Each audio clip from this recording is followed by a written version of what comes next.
নমস্কার বন্ধুরা, সিটিএন আয়ের আরেকটি নতুন ব্লগে আপনাকে স্বাগত।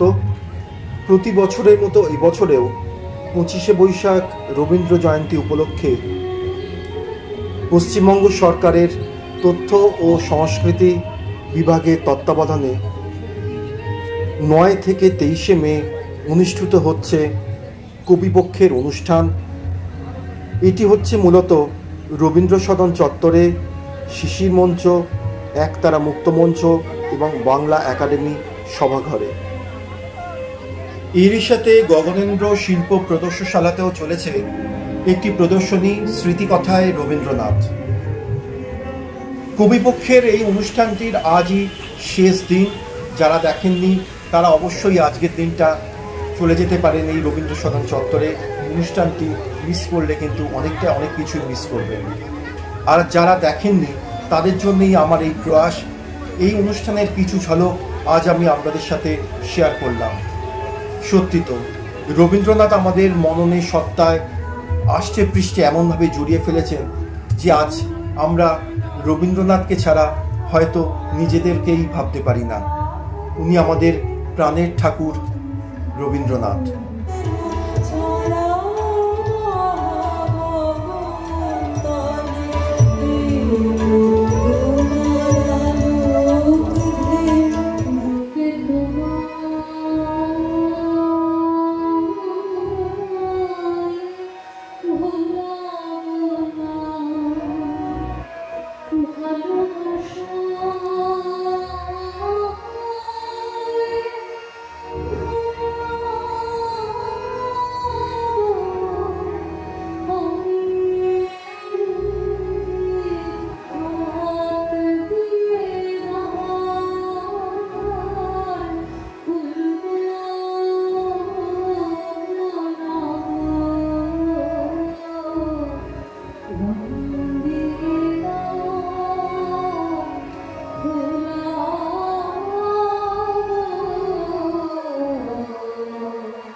নীলগান জানাচ্ছি।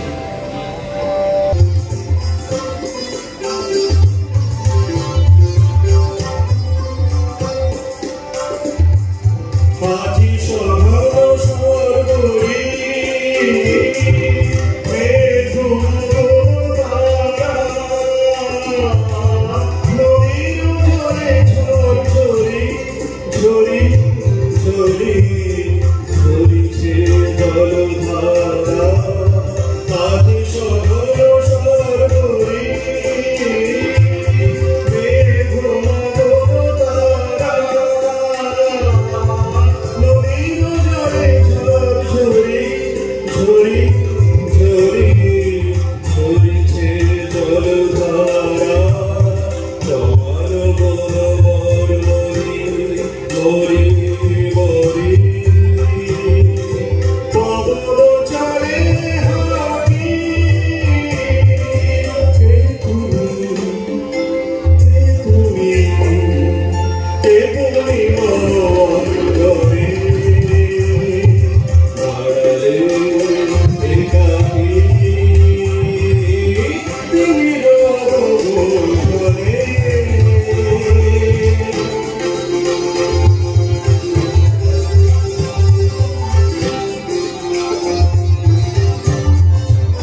তোমারি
রবীন্দ্র সদন নন্দন চত্বরটি এত সুন্দর করে রবীন্দ্র ভাবনায় রবীন্দ্র শৈলীতে সাজানো হয়েছে, যা দেখলে হয়তো আপনাদের মন চোখ দুটোই জুড়িয়ে যাবে।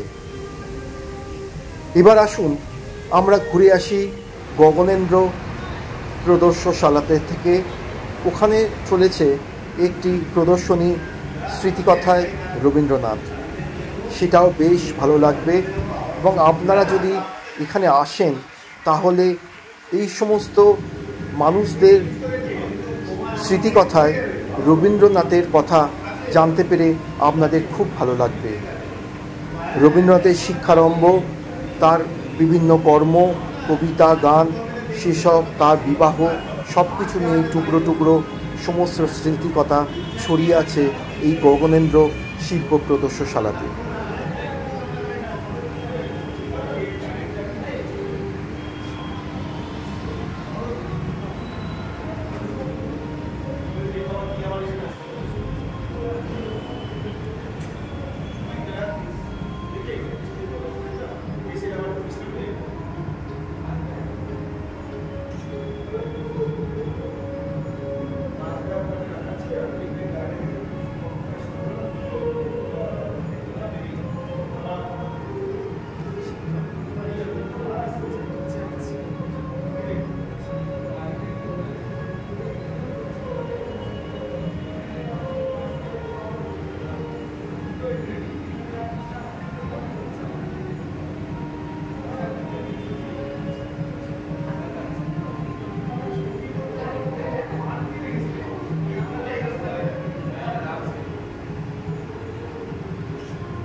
যদি আমার এই প্রয়াস আপনাদের ভালো লেগে থাকে তাহলে প্লিজ লাইক, শেয়ার এবং কমেন্টস করবেন এবং পাশে থাকা বেল আইকনটি প্রেস করতে ভুলবেন না ভবিষ্যৎ নোটিফিকেশনের জন্য।